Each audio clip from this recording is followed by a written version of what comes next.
Hi, I'm meteorologist Tony Petrarca. We are live at a watch party at Roger Williams Park at the Museum of Natural History. I've had this on my calendar now for over a year. The weather is perfect. We have about several hundred people here on a kind of a huge watch party. We can kind of pan across and you can see people have their solar glasses on. They're looking up. The eclipse started about 20 minutes ago. Now, if you're in the office or you can't get outside, you don't have the solar glasses, you can certainly watch this on our website. We have a live stream, WPRI.com. And maybe, well, you're stuck in the office here at home and you don't have the glasses, you can certainly check it out that way.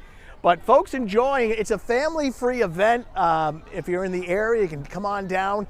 The eclipse will peak here in southern New England at 3:29. We're anticipating at that time at 3:29 p.m.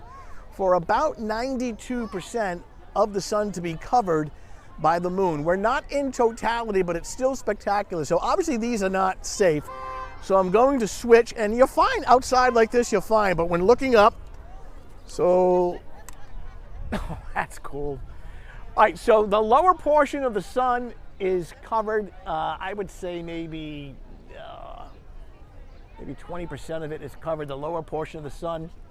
Skies are just clear enough, just have some high, thin clouds right now.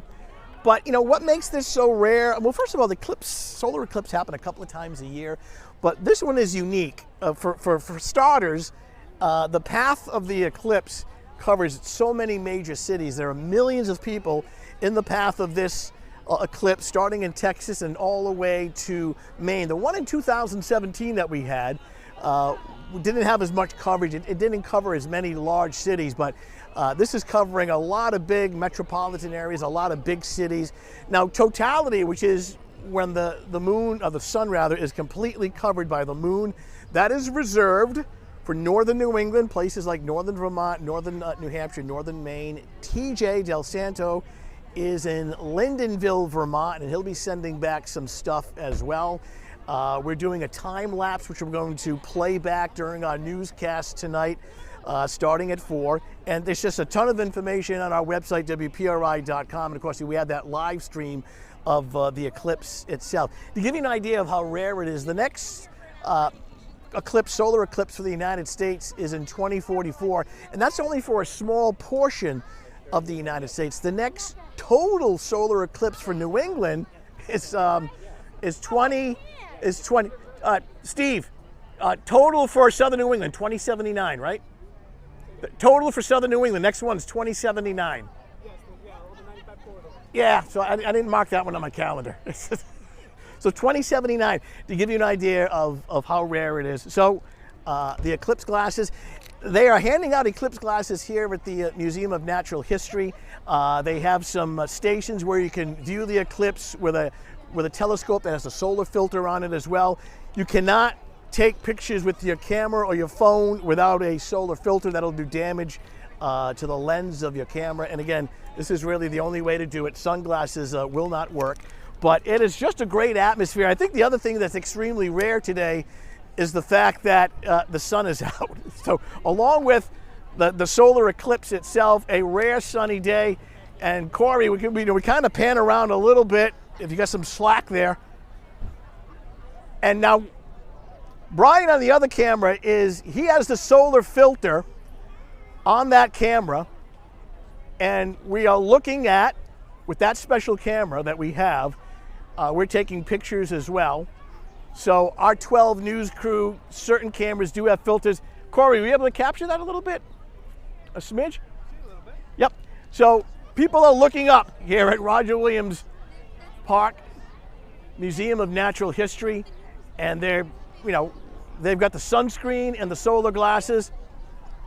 Let me switch glasses and take another look.